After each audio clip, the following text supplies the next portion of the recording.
우리 아이들을 키워보신 분들은 아마 많이들 공감이 되는 게 뭐냐면, 아이들이 잘못했을 때 막 야단해 주려고 그리고 때리려고 할 때마다 아이들이 뭐라 그러던가요? 많이 들어보셨는데. 엄마는 잘못하면서 그래요?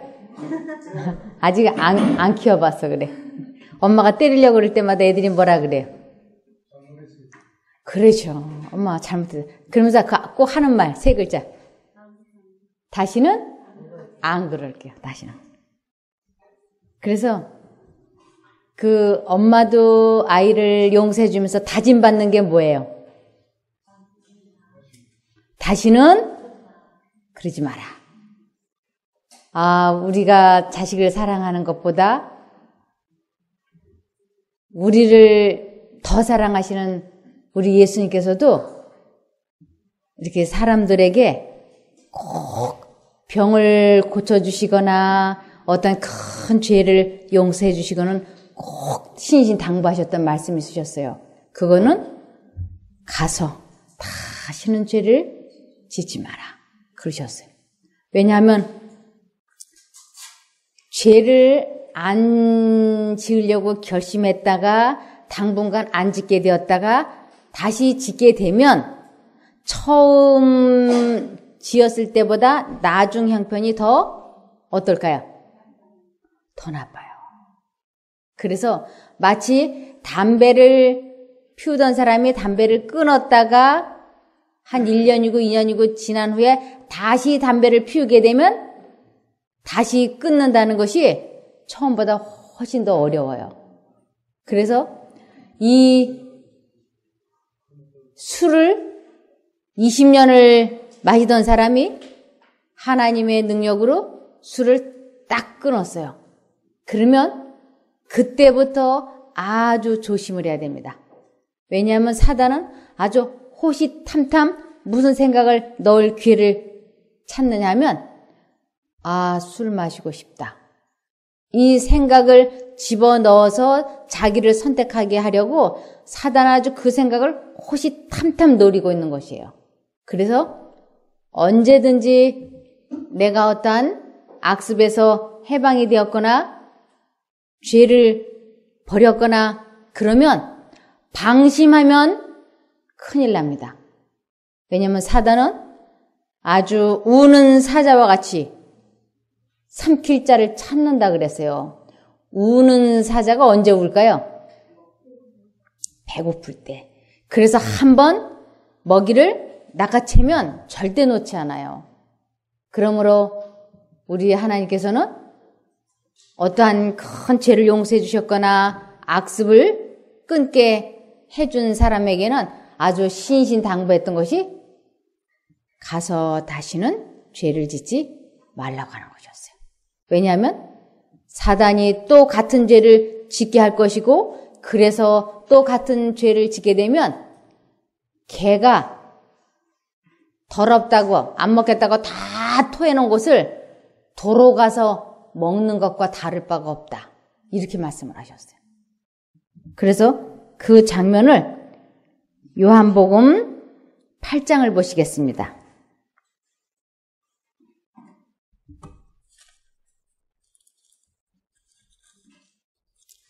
요한복음 8장 5절부터 보시겠습니다. 여기 요한복음 5장 5절부터 쭉 보시면 거기 38년 된 병자가 있더라 라고 시작이 돼요. 5장 5절. 몇 년 됐다고요? 병이? 만일 이 사람이 10살 때 이 사람이 중풍병 환자인데 10살 때 만일 이 중풍병이 들었다면 48살. 20살 때 중풍이 들었다면 58살. 한평생을 끝마무리해 나가는 나이예요. 그런데 그 사람을 보시고 우리 예수님께서 그 38년 된 중풍병자에게 다짜고짜 하시는 말씀이 이 말씀이었어요. 6절에 예수께서 그 누운 것을 보시고 병이 벌써 오랜 줄 아시고 이르시되 내가 낫고자 하느냐. 네. 이 환자에게 38개월도 아니고 3년도 아니고 자그마치 38년 된 환자에게 오셔가지고 뜬금없는 질문을 하시는 것이에요. 내가 낫고자 하느냐. 이렇게. 제가 이렇게 며칠 몸이 안 좋아서 누워있어 보면 너무 괴로운 거예요.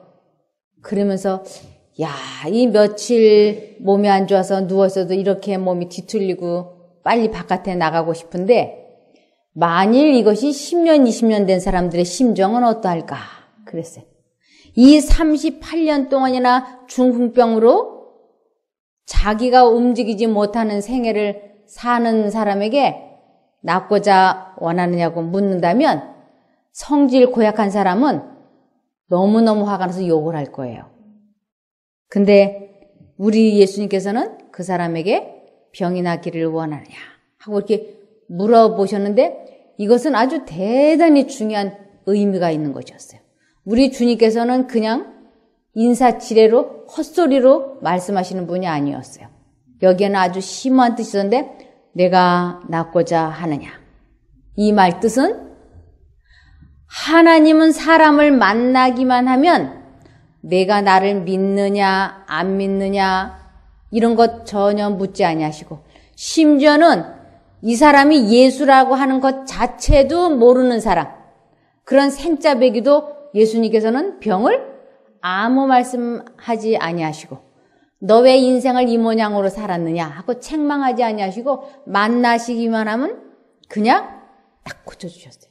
그것도 그냥 고치시는 게 아니고 완쾌를 시켜주셨어요.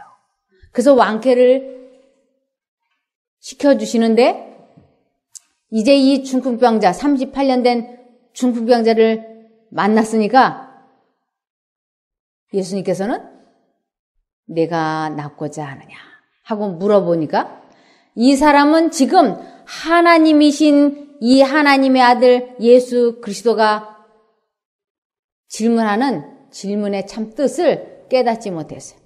그래서 이렇게 횡설수설을 했어요. 현문우답을 한 거죠. 이렇게. 저 연못이 물이 출렁거릴 때 제일 먼저 들어가는 사람은 병이 낫는다고 그러는데 저는 저 물이 출렁거릴 때 들여보내줄 사람이 없어서 못 들어가네요. 이렇게 대답했어요. 이 저 물이 출렁거릴 때라고 하는 대답은 제가 수칼렌을 먹어갖고 병을 고치려고 그랬거든요.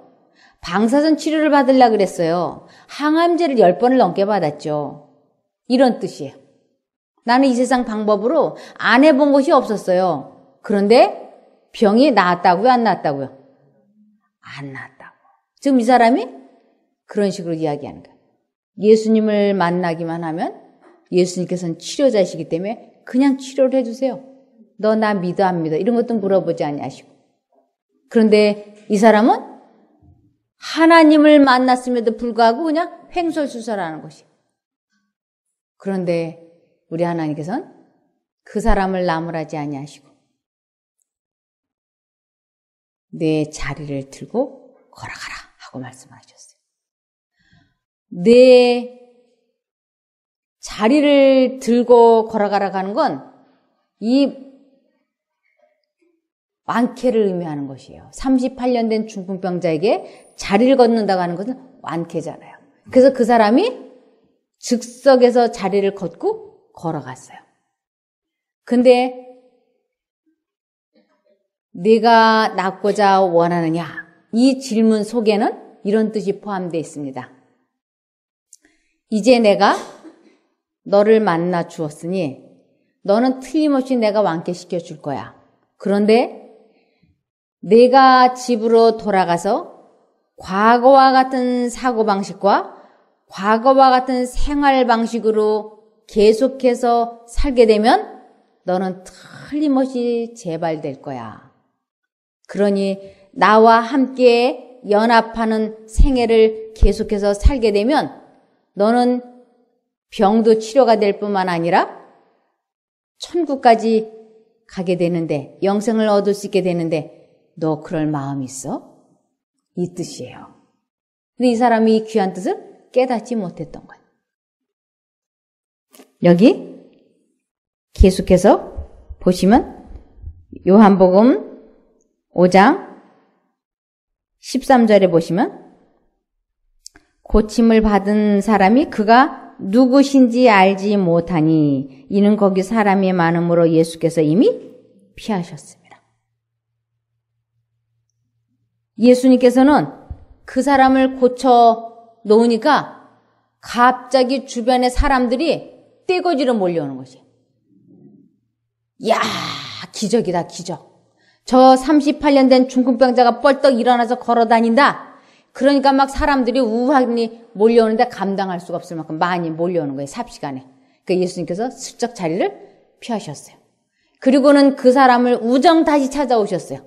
그리고 하시는 말씀이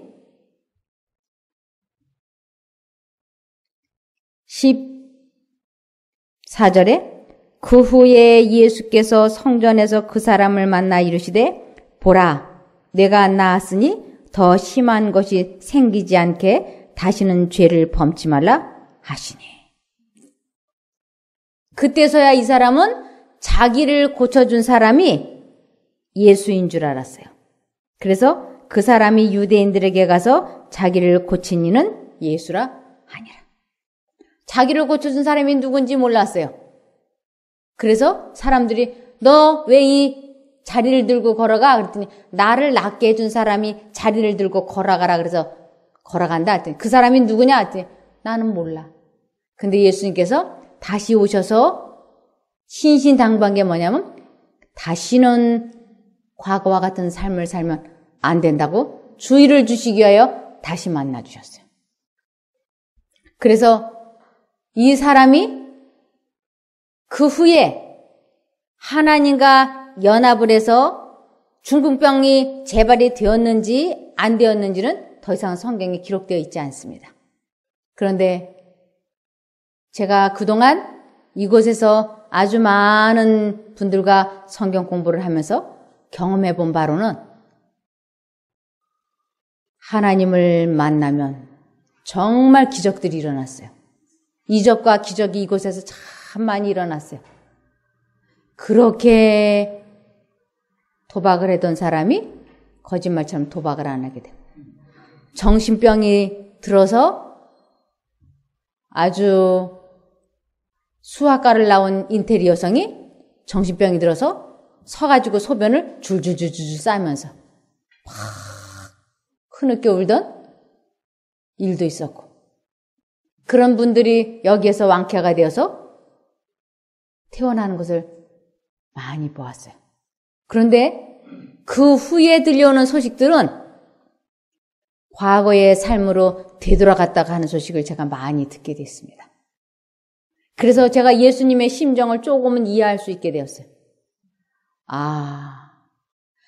이곳에서 하나님을 만나서 이적과 기적을 체험하고 집으로 돌아가서도 재발해가지고 여기 다시 오는 사람들이 있는데, 우리 예수님께서 병을 고쳐주셨는데도 그들도 역시 재발이 되어서 나중 형편이 먼저 형편보다 더 나쁘게 되었다는 걸 우리 예수님께서 아셨구나. 그러니까 이렇게 말씀을 하셨구나. 이게 이해가 되더라고요. 여기 또 요한복음 8장을 보시겠습니다. 여기 요한복음 8장 3절을 보시면 서기관들과 바리새인들이 간음 중에 잡힌 여자를 끌고 와서 가운데 세우고 예수께 말하되 선생이여 이 여자가 간음하다가 현장에서 잡혔나이다. 모세는 율법에 이러한 여자를 돌로 치라 명하였거니와 선생은 어떻게 말하겠나이까. 이 유대 나라의 법으로는 간음을 하다가 현장에서 잡힌 남녀는 돌로 때려서 죽이게 돼 있어요. 그것이 처형 방법이에요. 그런데 예수님이 계셨던 이때 당시 유대 나라는 로마 나라의 속국이었어요. 우리나라가 일본 나라에 36년 동안 다스림을 받았던 것처럼 유대 나라도 로마 나라의 속국이었어요. 그렇기 때문에 예수님이 저 여자를 유대 나라의 법대로 돌로 쳐서 죽이라고 하면 로마 나라의 법을 어겼다고 해가지고 문제를 삼게 돼요.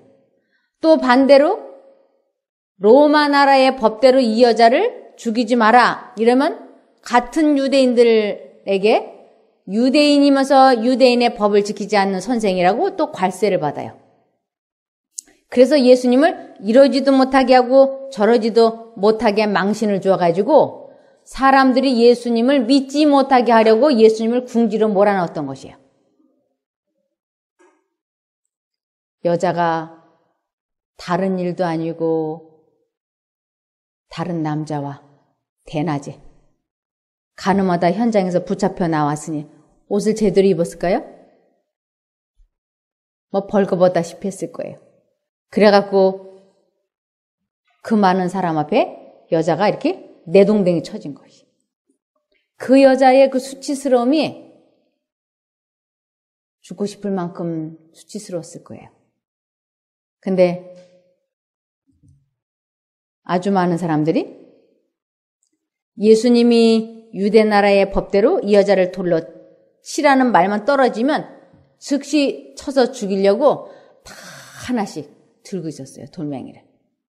그래서 이 여자를 죽여야 예수님을 로마 나라의 법을 지키지 않았다고 예수님을 사형에 처하게 할 수 있어요. 그러니까 이 음모를 꾸민 사람들이 돌을 미리 다 들고 그 자리에 온 거예요. 그래서 예수님께서 그 현장에서 그들을 이렇게 보면서 아무 말씀도 안 했어요. 그런데 돌을 아주 이렇게 큼지막한 걸 들고 있는 맨 앞에 있는 사람이 예수님을 이렇게 쳐다보니까 예수님이 그 사람 얼굴을 이렇게 쳐다보니까 이건 그냥 예를 들어서 설명을 드리는 겁니다. 작년 12월 25일 날 장미여관에 남의 유부녀하고 들어간 것을 아무도 몰라요. 근데 누구는 알아요? 예수님은 아세요. 그러니까 예수님께서 손가락으로 땅바닥에다 장미여관 12월 25일 이렇게 써놨어요. 그 옆에 있는 사람들이 이게 무슨 뜻인지 알까요? 모를까요? 알까요? 절대 모르죠. 근데 누구는 알까요? 그렇죠. 장본인은 기절초풍할 일 아니에요. 그래서 사람의 죄를 지적을 하고 죄를 깨닫게 하는 것은 하나님밖에 안 계세요. 그래서 하나님의 손가락이 사람들의 양심을 지적할 때 이 마음이 찢어지는 것 같은 아픔이 있어요. 그러면서 예수님이 다른 사람들이 이게 무슨 소리야? 장미여관 12월 25일 이러는데 뭐라고 말씀하시냐면 예수님이 죄 없는 자가 이 여자를 돌로 치라. 그렇게 말씀을 하셨어요. 장미여관에 갔다 온 그 남자가 만일 예수님이 이곳에서 자기의 과거를 폭로시키면 자기가 매장당할 걸 알았어요. 근데 자비하시게도 전혀 폭로하지 아니하시고 너와 나만 알고 있지. 그러면서 내가 너를 용서했다. 그런 뜻으로 예수님 손바닥으로 그 죄를 싹 지워주셨어요. 그래서 예수님의 손바닥에 뭐가 박혔어요? 못이 박힌 것이에요. 그래서 예수님은 사람의 마음속에 있는 죄를 지우실 수 있는 능력이 있으신 분이고 자격이 있으신 분이에요. 그러므로 사람은 절대로 사람이 사람에게 죄를 지적하고 책망해서는 안 되는 거예요. 그것은 누구의 영역에 속하냐면 하나님의 영역에 속하는 것이기 때문에. 그래서 장미여관에 갔다 온 사람이 하나님이신 예수님이 자기의 죄를 손바닥으로 이렇게 탁 지워주시니까 돌멩이를 툭 떨어뜨리고 슬그머니 뒤로 물러섰어요. 아, 그러더니 그 옆에 서 있던 사람이 뭐야 왜 그래 그리고 쓱 들어가니까 예수님이 그 사람을 이렇게 보니까 회사에서 4월 5일 날 2천만 원을 금고해서 슬쩍 했는데 아무도 몰라. 자기만 알아. 근데 예수님이 4월 5일 그 2천만 원. 그러면서 그 동네 이름이 도남동.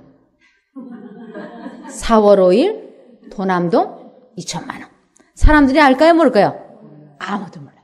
근데 본인은 머릿속에 파노라마처럼 지나가는 것이. 이분은 하나님의 아들이구나. 나의 지나간 과거를 다 어떻게 해요? 꿰뚫어 보고 계시구나. 근데 예수님께서 다시 그 사람을 향해서 말씀하셨어요. 죄 없는 자가 이 여자를 돌로 치라.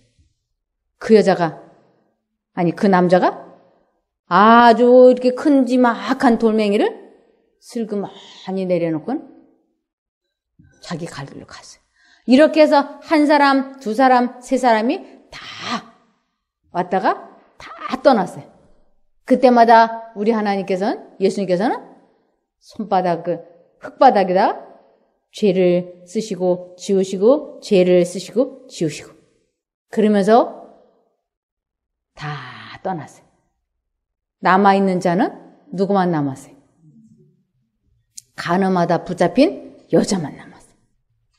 그 여자에게 남아있는 자가 있느냐? 그랬더니 여자는 너무너무 수치스러워서 벌거벗다시피 한 그 수치스러움에 너무 부끄러워서 얼굴을 이렇게 가리고 있는데 주님께서 여기 누가 있느냐? 그러니까 여자가 있어요, 없어요? 한 사람도 없어요. 아무도 없나이다. 그랬더니 나도 너를 용서했다. 그러니 가서 다시는 뭐 하지 말라? 죄를 짓지 말라 그랬어요. 왜냐하면 이 사람은 아무리 큰 충격을 받고 아무리 큰 어려움을 겪었다 할지라도 그 고비가 지나가고 시간이 지나가고 나면 사단이 또다시 같은 생각을 집어넣으면 어떡할까요? 또 그 자리에 가서 또 그 짓을 한다고 하는 것을 우리 주님께서는 아셨어요. 이 여자가 이렇게 수치스럽고 이렇게 어려운 큰 함정에서 예수님이 건져주셨지만 이 여자가 하나님과 연합되지 않는다면 과거와 같이 똑같은 자리에 가서 또 다른 남자와 간음할 것을 예수님이 아셨어요. 이것은 이 세상 모든 사람들에게 동일한 거예요. 그래서 우리 주님께서 가서 다시는 죄를 범치 말라고 이 여자에게 간곡하게 말씀하시는 것이에요. 그래서 잠언을 보시면 잠언 26장 11절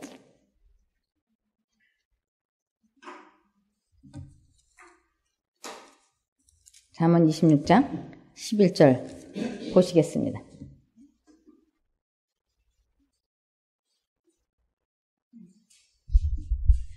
개가 그 토한 것을 도로 먹는 것 같이 미련한 자는 그 미련한 것을 거듭 행하느니라. 네.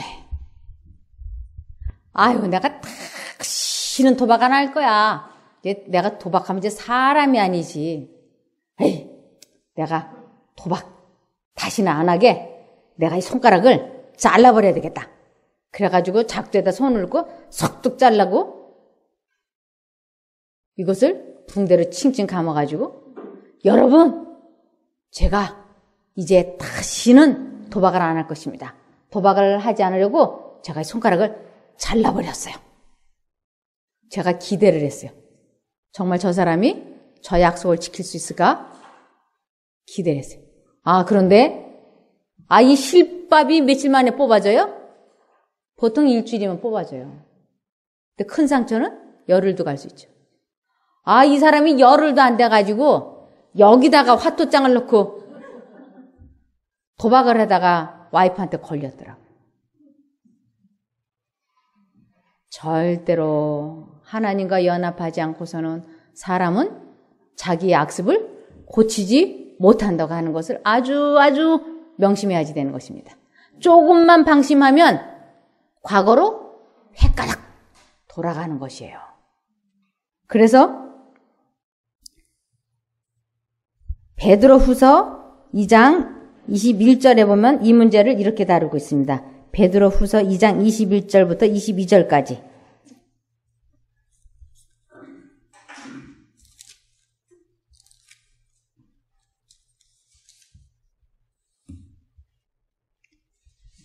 (21절에) 보면 의의 도를 안 후에, 그래서 의의 도를 알았다고 하는 건 악습에서 건져짐을 경험한 후에라는 뜻이에요.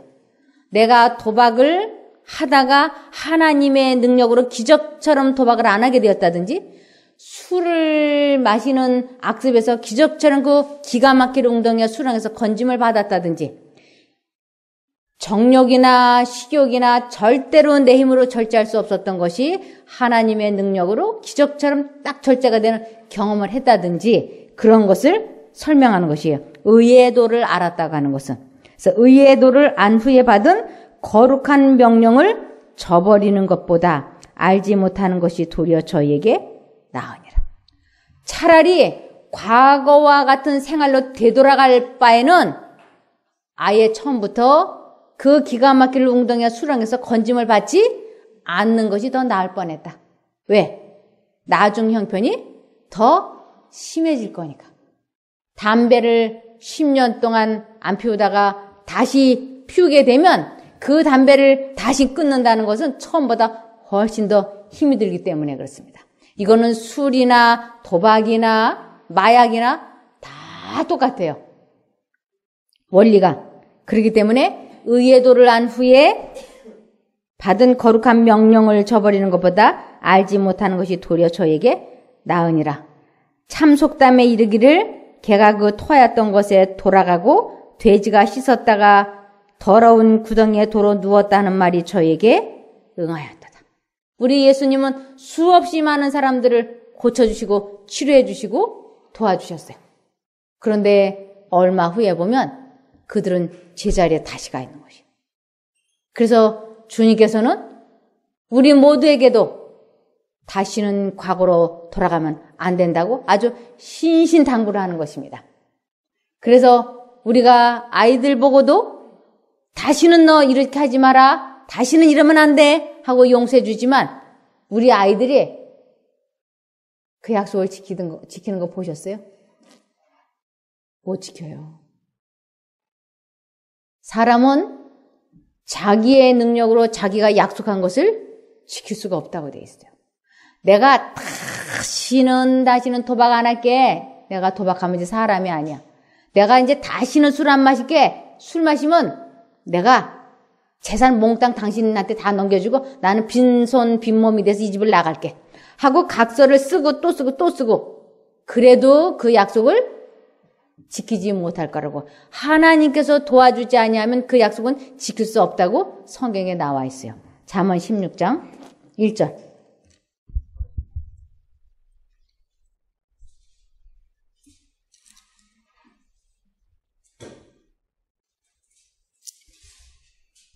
마음의 경량은 사람에게 있어도 말의 응답은 여호와께로서 나느니라. 네, 마음의 경영은, 이것은 마음의 결심은 이런 뜻이에요. 그래서 마음의 결심은 사람이 할 수 있다. 결심은 사람이 할 수 있다. 그런데 그 말의 결심은 하나님께로부터 능력이 오지 않고서는 그 결심을 이루지 못한다. 그 약속을 지키지 못한다. 그런 뜻이에요. 그러므로 성경에서는 사람을 믿지 말라고 그랬어요. 사람을 믿으면 안 된다고. 왜냐하면 자기는 틀림없이 내가 다시는 도박 안 할게. 정말이야? 손가락 걸어? 약속에 약속을 거듭하지만 하나님께서 능력을 주시지 않으면 다시 도박장에 가서 있게 된다고 하는 것입니다. 그러므로 이 원리를, 기독교의 원리를 깊이 깨닫고 아주 언제나 마음과 정신을 하나님께 고정시키는 생애를 꼭 살아야만 죄가 완전히 끊어지는 것을 경험할 수 있어요. 그렇지 않으면 사단은 우는 사자와 같이 삼킬 자를 찾기 때문에 한순간에 나락으로 툭 떨어진다고 하는 것입니다. 그래서 사람마다 다 뭐가 있느냐면 기가 막힐 웅덩이와 수렁이 있어요. 기가 막힐 웅덩이와 수렁이 있어요. 어떤 사람은 끊임없이 간식하는 습관이 있어요. 그래서 살이 막 푹푹푹푹 이렇게 찌는 거예요. 제가 아는 여자분 한 분이 이 고기, 술, 간식 이걸 너무 좋아하는 거예요. 그래가지고 이 배가 완전 식빵 이렇게 식빵이 됐어요. 이 등짝이 이렇게 막 울뚝불뚝 살이 쪄. 그러니까 이분이 식욕을 절제하지 못하니까 병원에 가면 이거를 석둑석둑 잘라가지고 우아래를 이렇게 꿰매준다네요. 그러면 식빵 모양이 아주 없어지고 날씬해진대요. 이걸 2번 수술을 했어요. 그리고 등짝에 그 살덩어리도 지방 흡입술인가 뭐 이걸로 다 빼가지고 아주 줄었어요. 제가 그 모습을 보면서 두고 보자.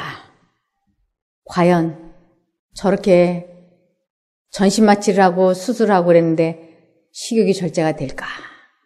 저것이 얼마나 살이 안 찌고 갈 수 있을까? 제가 유심히 봤어요. 어떻게 됐을 것 같아요? 제가 한 달 전에 만났거든요. 식빵은 보통 몇 겹이에요? 3겹이죠. 이분은 2겹이에요. 왜냐면 너무 이렇게 크니까 축 처져가지고 2겹밖에 안 돼요. 엄청 살이 쪘더라고요. 엄청 살이 쪘어요. 그러면서 본인이 그래요. 뭐 요요 현상인가 해가지고 도저히 식욕을 절제할 수가 없다고. 그래서 자기가 이 고기를 너무너무 좋아해서 끊지 못해서 자기가 이렇게 됐다. 그러니까 몸무게가 막 내리누르니까 무릎이 얼마나 아프겠어요. 56살인데 이 몸무게가 내리눌러서 56살에 무릎에 인공관절을 꼈더라고요. 내리눌러서 이 관절이 다 망가져가지고. 그러면서도 이 식욕을 절제하지 못해서 계속 먹는 거예요.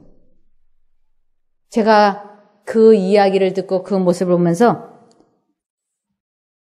개가 토한 것을 정말로 돌아가서 먹는다는 것을 제 눈앞에서 현실로 보는 것이었어요. 그러면서 하나님께서는 너희가 나와 연합이 되지 않고서는 절대로 너희의 그 결심을 이루지 못한다고 확언을 해놓으셨어요. 요한복음 15장 5절입니다. 요한복음 15장 5절.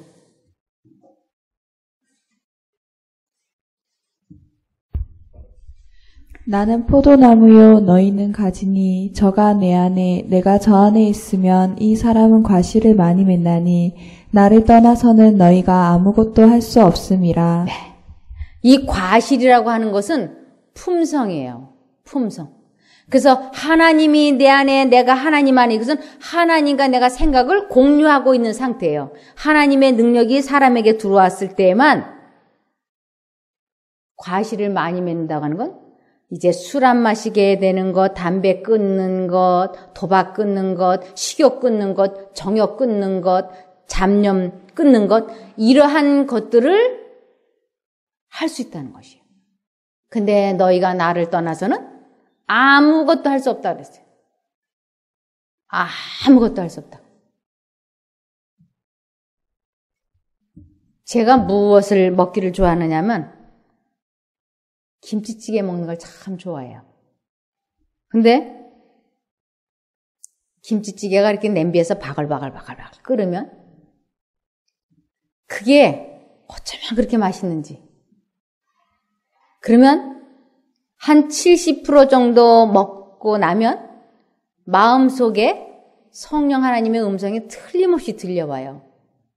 이제 그만 먹어야 되는데, 이제 배부르다. 요거 이상 더 먹으면 과식이야. 이제 그만 먹어야 돼. 이 생각이 내가 만들어서 하는 것 같지만 이것은 성령 하나님이 사람 마음속에 하시는 말씀이에요. 그러면 또 하나의 음성이 들리는데 그것이 사단의 음성이에요. 그 사단은 이렇게 말해요. 아유, 그냥 한 숟가락만 더 먹고 숟가락 놔. 한 숟가락만 이런다니까요. 그리고 요번 한 번만 그래. 요번 한 번만. 그러면 이 마음에 막 갈등이 생겨요. 요번 한 번만 한 숟가락만 더 먹을까? 지금 숟가락을 놓을까? 왔다 갔다 왔다 갔다. 근데 제가 정직하게 말씀을 드리면 저는 언제나 요번 한 번만 먹고 내일부터 줄이자는 걸 선택했어요. 그래가지고 한 숟가락만 더 떠먹고 내일부터 안 먹어야지. 그리고 한 숟가락을 떠서 입에다 딱 넣는 순간 그 다음 생각이 탁 들어와요. 오늘은 기왕 먹은 거 그냥 배부르게 먹고 내일부터 식욕절제해. 그런데 하나님의 음성은 지금이 숟가락을 놓을 때야. 지금이 숟가락을 놓을 때야. 그만 먹어야 돼. 과식하면 등짝이 피곤하고 머리가 졸리고 머리가 막히고 안 돼, 안 돼. 분명히 들려요. 요번 한 번만 딱 한 숟가락만. 그래서 한 숟가락을 먹게 되면 드디어 그 한 숟가락이 안 들어갈 때까지 퍼마시고는 숟가락을 놓고는 휙휙 이런다니까요. 배가 불러서. 그러면 이제 그 다음 끼니가 되면 또 똑같은 일이 반복되는 거예요. 요번 한 번만 한 숟가락 먹고 요번 한 번만. 아니야. 맨날 요번 한 번만 그러다가 맨날 졌잖아. 패배했잖아. 저 그만 먹어. 아니 요번 한 번만. 그래서 또 요번 한 번만. 이렇게 해서 과식이 이어지는 것이에요. 이것이 제가 음식에다가 이렇게 비유를 해서 그렇지 모든 일이 다 똑같아요. 여기 아주 골초 한 분이 들어오셨어요. 담배 끊는다고. 그래서 그분이 여기 들어올 때 얼마나 이 결심이 대단했는지 담배를 이렇게 이분이 여러 각을 양담배를 여러 개를 사왔더라고요. 곽으로. 근데 이제 자기가 담배를 끊는다 그러면서 제 앞에서 이거를 손으로 이렇게 해서 다 구겨갖고 저기 쓰레기통에다 이렇게 집어넣었어요. 그래서 이제 제가 이제 이분이 진짜 결심이 대단하다. 그러고는 한 3일이 지났는데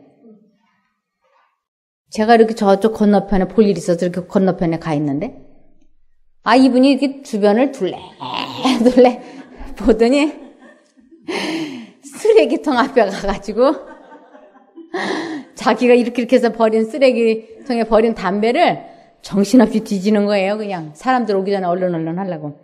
그러더니 막 이걸 주머니에 넣고 그러더니 남자 화장실로 쑥 들어가는 거예요. 저쪽 요양원에 있을 때 바깥에 이게 다 바깥에 화장실이 있었거든. 쑥 들어가. 제가 이제 이렇게 쳐다보니까 그 창문에서 굴뚝같이 하얀 연기가 모락모락 나오는 거예요. 근데 제가 그게 너무 우스운 거예요. 그래서 짓궂은 생각이 들더라고요. 제가 그래서 아주 불이 나게 뛰었어요. 막 뛰어와가지고는 제가 저기 창문 밑에 가가지고 소리를 막 질렀어요. 누가 이 속에서 담배 피우나 봐. 이 담배 연기 나오네. 이게 누구야? 제가 막 소리를 질렀어요. 그랬더니 이 담배 연기가 그 순간 딱 멈춰졌어요. 그리고는 이 사람이 그때부터 못 나와요. 제가 바깥에 서 있으니까. 제가 그래놓고는 저는 혼자 그 창문 밑에 주저앉아가지고 소리 없이 막 배를 잡고 웃었어요.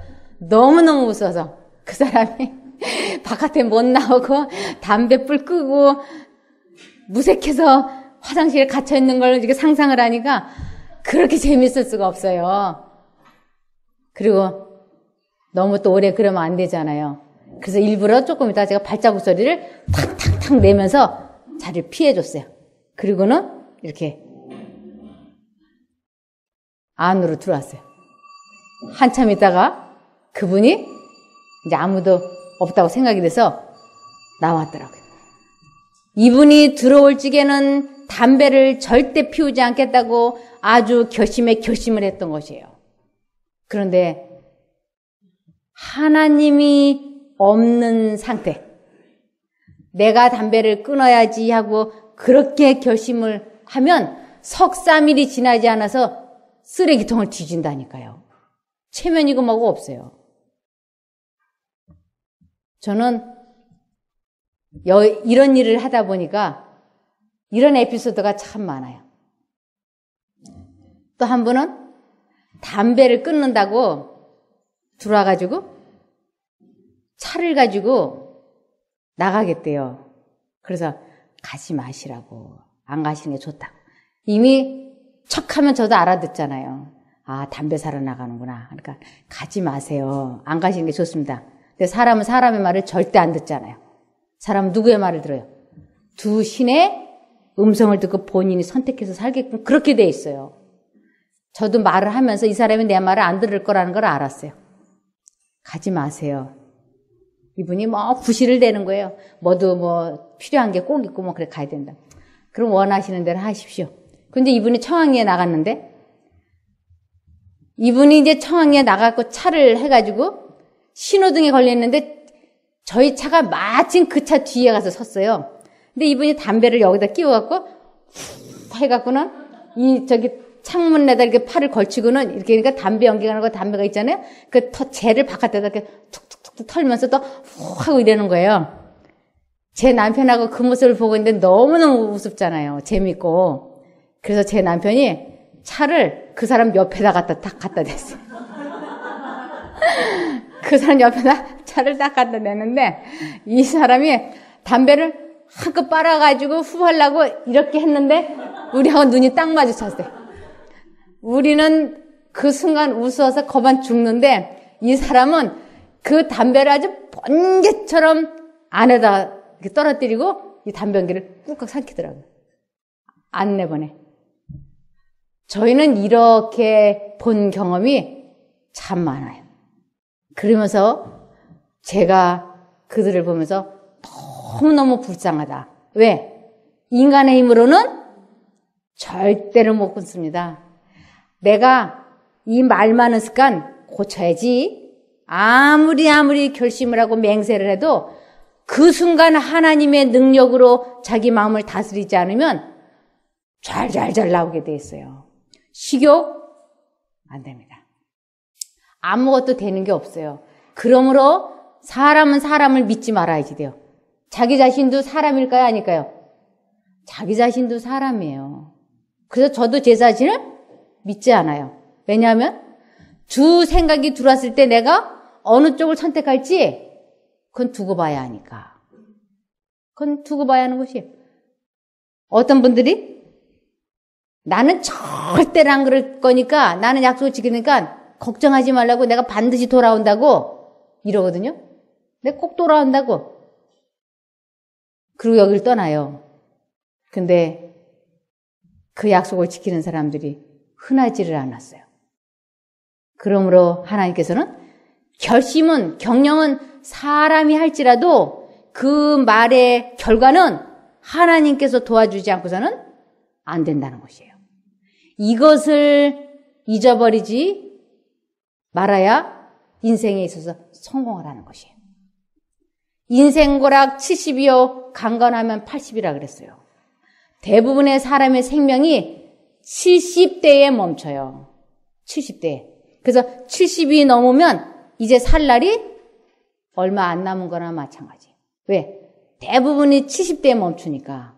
그래서 80이 넘고 90이 넘는 거는 그건 어쩌다가 강건하게 태어나고 잘 관리를 했기 때문인데 이미 80이 넘으면 기억력도 판단력도 분별력도 이해력도 암기력도 다 바닥을 치기 때문에 그때는 별 의미가 없어요.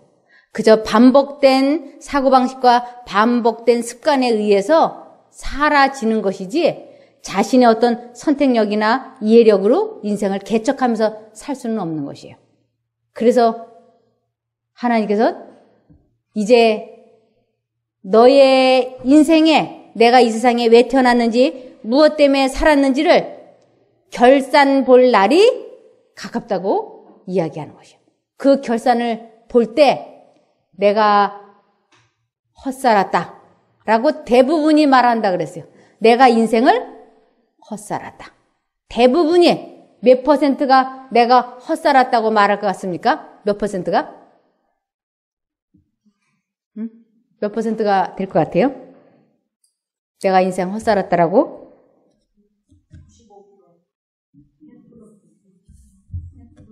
100%면 구원 못 받는다는 게 다 되니까?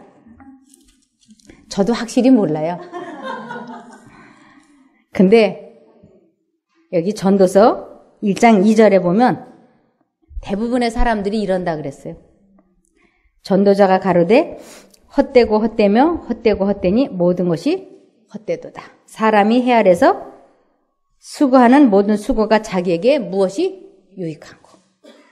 그래서 나이가 70대로 넘어가기 전에 할 수만 있으면 70대로 넘어가기 전에 누구와 연결되는 삶을 살아야 되냐면 창조주 하나님과 연결되는 삶을 살아서 이제 과거와 같은 사고방식과 과거와 같은 생활방식으로 인생을 살지 않겠다고 굳게 결심하라고 뜻을 정하라고 말씀하고 있어요. 전도서 12장 1절. 너는 청년의 때, 이 청년이라고 하는 건 물론 진짜 백의 청년도 있지만 아직 이성이 남아있을 때, 아직은 우리가 죽음을 눈앞에 두지 않고 있을 때 이런 뜻도 됩니다. 너는 청년의 때, 곧 곤고한 날이 이르기 전 나는 아무 낙이 없다고 할 해가 가깝기 전에 너의 창조자를 어떻게 하라? 기억하라. 조만간에 나이가 70이 넘어가면 대부분이 75세 전후로 생명들이 멈춘다고 그래요. 그래서 시편 90편을 보시면 시편 90편 10절. 우리의 연수가 70이요 강건하면 80이라도 그 연수의 자랑은 수고와 슬픔뿐이요 신속히 가니 우리가 날아가나이다. 네. 제가 나이가 60이 넘을 줄 진짜 몰랐어요. 어쩌다가 이렇게 70을 바라보는 나이가 됐는지. 그래서 요즘은 제가 많은 것을 자꾸 생각해요. 야, 진짜 인생 마무리 잘해야 되는데 내가 인생 끝마무리를 정말 잘해야 내가 영생을 얻는데 그래서 아주 하루하루가 이제는 너무너무 소중한 거예요. 70이 코앞에 닥쳐 있고 그리고 이미 70이 넘으신 분들도 이제는 결산 볼 날이 가깝잖아요. 하나님 앞에 결산 볼 날이. 그래서 인생 다 살고 나서 헛되다. 이 소리 절대 안 해야 되기 때문에 내가 이 땅에 태어난 목적을 참 잘 이루었다. 이 말을 하면서 흡족한 마음으로 죽음을 맞이해야지 안 그러면 너무 슬프잖아요. 그래서 하나님께서는 우리들 보고 매 순간마다 특별히 너희는 하나님의 뜻대로 살다가 하늘로 오라 그랬어요. 하나님의 뜻대로 살다가. 하나님의 뜻대로 산다는 게 도대체 어떻게 하는 게 하나님의 뜻대로 사는 걸까요? 하나님의 뜻대로 사는 것. 예. 네, 그렇습니다. 그래서 내가 하나님을 매 순간 선택하고 하나님의 뜻대로 사는 것이 결론부터 말씀을 드리면 요한일서 4장 7절이에요. 이것이 하나님의 뜻입니다.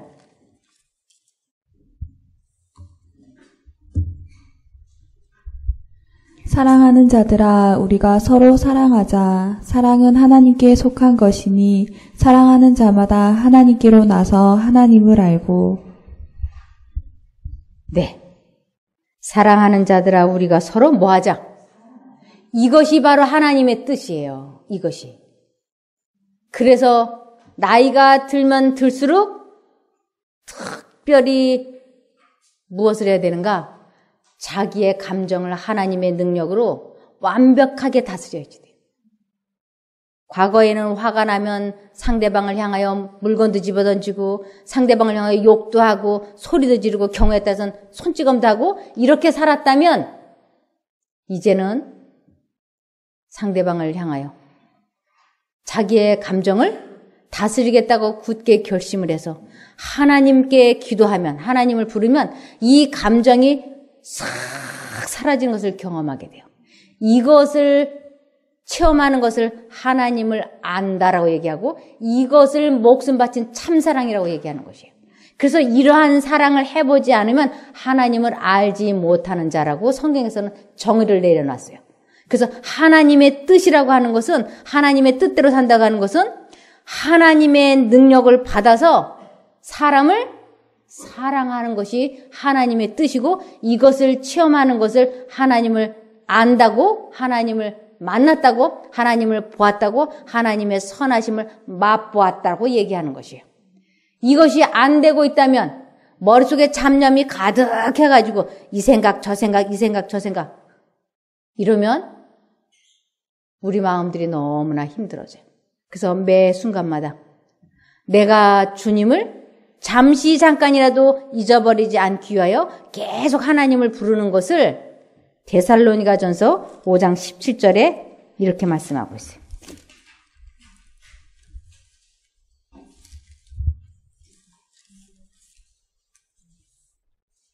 데살로니가전서 5장 17절. 쉬지 말고 기도하라. 이 기도한다는 것은 예수님을 항상 생각하는 것이에요. 예수님의 무엇을 생각할까요? 예수님의 품성, 예수님께서 하셨던 일들, 그런 것을 자꾸 생각하는 것이에요. 그러면서 예수님이시라면 이럴 때 어떻게 하셨을까? 예수님이시라면 이렇게 하셨을까? 그래서 언제나 예수님을 생각을 하고 예수님이시라면 이런 거 잡수지 않으셨을 거야. 예수님이시라면 이렇게 하지 않으셨을 거야. 그런 것을 나도 하지 않게 되는 것이. 그래서 매 순간마다 예수님을 부른다고 하는 것은 주문을 외우는 게 아니고 그분의 능력을 받아서 자기의 마음을, 자기의 생각을 완전히 통제시키는 것이에요. 그래서 이것을 체험하고 이렇게 살아보니까 너무너무 좋으니까 하나님을 믿는 것이지 이것이 안 되고 있다면 하나님 믿을 필요 없어요. 왜?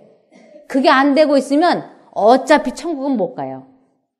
왜냐하면 천국은 하나님의 능력으로 죄와 싸워서 이긴 사람들이 가는 곳이 천국이지 매일같이 죄의 노예로 엉망진창으로 살면서 주여 주여 한다고 천국에 못 간다고 돼 있어요. 마태복음 7장 20절부터 쭉 보시겠습니다. 이러므로 그의 열매로 그들을 알리라 그랬어요. 20절부터. 그래서 그의 열매라고 하는 건 품성이에요. 그래서 우리들의 모든 언행을 보면 내가 하나님의 사람인지 사단의 사람인지 주변 사람들이 알게 될 거라고. 그래서 이러므로 그의 열매로 그들을 알리라. 나더러 주여 주여 하는 자마다 천국에 다 들어갈 것이 아니요 다만 하늘에 계신 내 아버지의 뜻대로 행하는 자라야 들어가리라. 내 아버지의 뜻이 뭔가? 사람을 하나님의 능력을 받아서 사람을 진정으로 사랑하게 되는 것. 그래서 사랑은 오래 참고 사랑은 상대방의 실수와 약점과 결점을 생각하지 아니하고 상대방의 말을 잘 귀담아 들어주고 약속을 지키고 상대방을 배려해주고 이러한 생애를 내 아버지의 뜻대로 행한다라고 하는 것입니다. 아, 남편이 외도를 하면 여자가 너무너무 괴로워하는 것이에요. 그러면서도 밤낮 안 해보고 난 당신 사랑해. 그리고 또 핸드폰도 딴 여자하고 문자 주고받고. 그러면서 또 난 당신 사랑해. 그리고 또 딴 여자하고. 여자가 자기 아내가 그런 남편을 믿을 수 있을까요? 절대로 못 믿죠. 그래서 말과 행동이, 언행이 일치가 되는 삶을 사는 것을 내 아버지의 뜻대로 행하는 자라야 들어간다고요. 그날에 많은 사람이, 그날은 예수님이 이 땅에 오시는 날, 이제 이 세상이 끝나는 날이란 뜻이에요. 그날에 많은 사람이 나더러 이르되 주여 주여 우리가 주의 이름으로 선지자 노릇하며 주의 이름으로 귀신을 쫓아내며 주의 이름으로 많은 권능을 행치 아니하였나이까 하리니. 이것은 교회 다니면서 나는 목사도 해보고 장로도 해보고 집사도 해보고 신부도 해보고 수녀도 해봤어요. 그래서 하나님을 믿었는데 왜 나를 모른다고 왜 천국에 안 데려가십니까? 지금 그렇게 질문하는 것이에요. 그랬더니 예수님께서 23절에 그때 내가 저희에게 분명히 밝히 말하되 내가 너희를 도무지 알지 못하니 불법을 행하는 자들아 내게서 떠나가라 하리라. 예수님께서 나는 너희를 도무지 알지 못한다. 불법을 행하는 자들아 내게서 떠나가라고 말씀하시는데 아까 우리가 하나님께 속한 그 참사랑을 하게 되는 사람은 하나님을 안다고요? 모른다고요? 하나님을 안다고. 그래서 우리가 정말 하나님의 능력으로 오래 참아주고 죄에서 해방이 되어지고 생각을 통제시키고 마음을 지키는 일을 경험하게 되는 것을 하나님께서 내가 너를 안다라고 하시고 나도 그런 하나님을 안다라고 할 때 그런 사람들을 하나님께서 천국에 데려가신다 이 뜻이에요. 그래서 우리들이 정말 매 순간마다 주님께서는 하나님을 선택하라고 미루지 말고 요번 한 번만 김치찌개 먹고 내일부터 과식하지 말자 이럴 때 과감하게 하나님을 지금 선택하라고요. 고린도서 6장 2절입니다. 이 미루라고 하는 것은 사단의 주특기예요. 미루는 거. 요번 한 번만 마시고 내일부터 마시지 마. 이렇게. 고린도서 6장 2절에 보면 가라사대 내가 은혜 베풀 때에 너를 듣고 구원의 날에 너를 도왔다 하셨으니 보라 지금은 은혜 받을 만한 때요. 보라 지금은 구원의 날이로다. 그래서 최우선순위를 언제나 하나님께 두지 않으면 결국은 미끄러져 버려요. 최우선순위. 최우선순위를 언제나 하나님께 두어야 첫 번째 계명을 지키는 거예요. 너는 나 외에 다른 신들을 내게 있게 말지니라. 첫 번째 계명이잖아요. 그래서 두 생각이 오늘 교회 가야 되는데 하나님의 음성이 분명히 들렸어요. 오늘 눈도 오고 그리고 몸도 좀 찌긋찌긋한데 가지 말지 뭐 이렇게. 두 생각이 왔다 갔다. 선택은 본인이 해야 돼. 다음에 가지 뭐. 이렇게 해서 한번 주저앉으면 그 다음엔 점점 더 가기 싫어져요. 그래서 하나님께서는 우리들 보고 내 영혼을 위하여 나의 가족을 위하여 꼭 최우선순위를 하나님께 두라고요. 그래서 주 예수를 믿으라. 그리하면 너와 내 집이 구원을 얻는다고 되어 있어요. 한 사람이 하나님을 우뚝 서서 잘 믿으면 나머지 가족이 다 따라간다고요. 제가 제 남편에게 진심으로 감사하게 생각하는 게 있어요. 참 감사하게 생각하는 거. 제가 그렇게 내가 이 세상에 태어나서 아주 잘한 두 가지가 있는데 하나는 하나님을 믿기로 선택한 것이고 하나는 제가 결혼을 잘한 것이라 그랬잖아요. 제 남편이 뭐 미남자라서 능력이 있어서 돈을 잘 벌어서 제 남편을 제가 잘 선택한 것이 아니라 제 남편이 하나님을 꿋꿋이 지금까지 믿어왔기 때문에 제가 그 사람의 본을 받아서 저도 여기까지 같이 올 수 있기 때문에 그는 저에게 생명의 은인인 거예요. 그래서 너무너무 감사한 거예요. 그래서 우리 모두가 나 하나가 우뚝 서면 우리 온 가족을 호박넝쿨, 고구마 넝쿨처럼 다 데리고 천국에 갈 수 있어요. 그래서 주 예수를 믿으라. 그리하면 너와 내 집이 구원을 얻는다고 말씀을 하셨습니다. 선택을 미루지 마시고 그 하나님의 음성이 들리면 즉시 지금 하라고 하나님은 말씀하고 계세요. 미루는 것은 대단히 위험하고 그것은 사단의 주문이기 때문에 그렇습니다. 여기서 말씀을 마치겠습니다. 하늘에 계신 저희들의 아버지 하나님, 저희들에게 시간을 미루지 않고 지체하지 않고 하나님을 선택하도록 이런 귀한 기독교의 원리를 알게 해주심을 감사드립니다. 저희들이 하루하루가 무의미하게 지나가지 않게 하여 주시옵소서. 너무나 소중한 시간들을 하나님을 최우선순위로 선택하는 저희들이 되게 도와주시옵소서. 다시는 과거와 같은 삶을 살지 않도록 매 순간마다 서로가 서로를 도우며 하나님을 선택할 수 있도록 최선을 다해서 죄와 싸워 승리해서 천국에서 만나는 저희 모두가 되게 도와주시옵소서. 예수님 이름으로 기도드리옵나이다. 아멘.